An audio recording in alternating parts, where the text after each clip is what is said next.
بسم اللہ الرحمن الرحیم۔ السلام علیکم۔ آج کے ویڈیو کا عنوان ہے سابقے۔ سابقہ یعنی بعض اوقات کسی لفظ کے شروع میں کوئی علامت لگا کر اس سے ایک نیا لفظ بنا لیا جاتا ہے، اس کو سابقہ کہتے ہیں۔ اگر ادب سے پہلے بے کو لگا دیں گے تو بے جو ہے سابقہ بن جائے گا، اس سے نیا لفظ بنے گا بے ادب۔ اسی طرح نا سمجھ میں نا جو ہے وہ سابقہ ہے۔ تو آج کے اس ویڈیو میں ایسے ہی کچھ علامات اور اس کی کچھ مثالیں آپ کے سامنے لکھنے کے ساتھ ساتھ پڑھتی بھی جاؤں گی۔ پہلی علامت ہے ان۔ ان ان سے بنا ان پڑھ۔ ان پڑھ۔ اسی طرح سے دوسرا لفظ ہے انجان۔ انجان۔ انتھک۔ انتھک۔ اس کے بعد کا لفظ ہے ان گنت۔ ان گنت۔ انمول۔ انمول۔ اس کے بعد کا سابقہ ہے با۔ با ادب۔ با ادب۔ با ضابطہ۔ با ضابطہ۔ با اصول۔ با اصول۔ با تمیز۔ با تمیز۔ اور با اثر۔ با اثر۔ اس کے بعد کا سابقہ ہے بد۔ بد مزاج۔ بد مزاج۔ بد نصیب۔ بد نصیب۔ اس کے بعد ہے بد باطن۔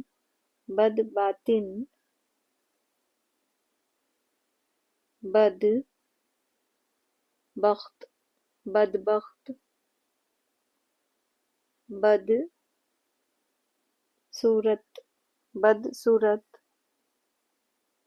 اس کے بعد ہے پاک۔ پاک سے بننے والے لفظ پاک دل۔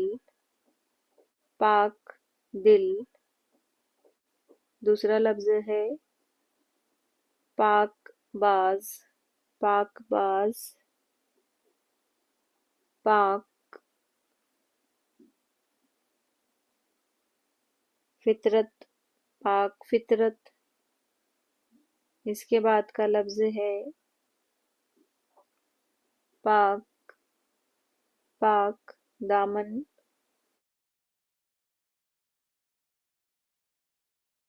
پاک طبیعت۔ پاک طبیعت۔ اگلا سابقہ ہے اہل۔ اہل۔ اہل سے بننے والا لفظ اہل دولت۔ اہل دولت۔ اہل نظر۔ اہل نظر۔ اہل زر۔ اہل زر۔ اہل علم۔ اس کے بعد کا سابقہ ہے بے۔ بے سے بننے والا لفظ بے بس۔ بے بس۔ دوسرا بیکار۔ بیکار۔ بے مروت۔ بے مروت۔ بے دھڑک۔ بے دھڑک۔ اس کے بعد ہے بلند۔ اس کو بہت سے بچے بلند بھی پڑھتے ہیں، یہ بلند ہے۔ بلند خیال۔ بلند خیال۔ بلند ہمت۔ ہمت۔ بلند نظر۔ بلند نظر۔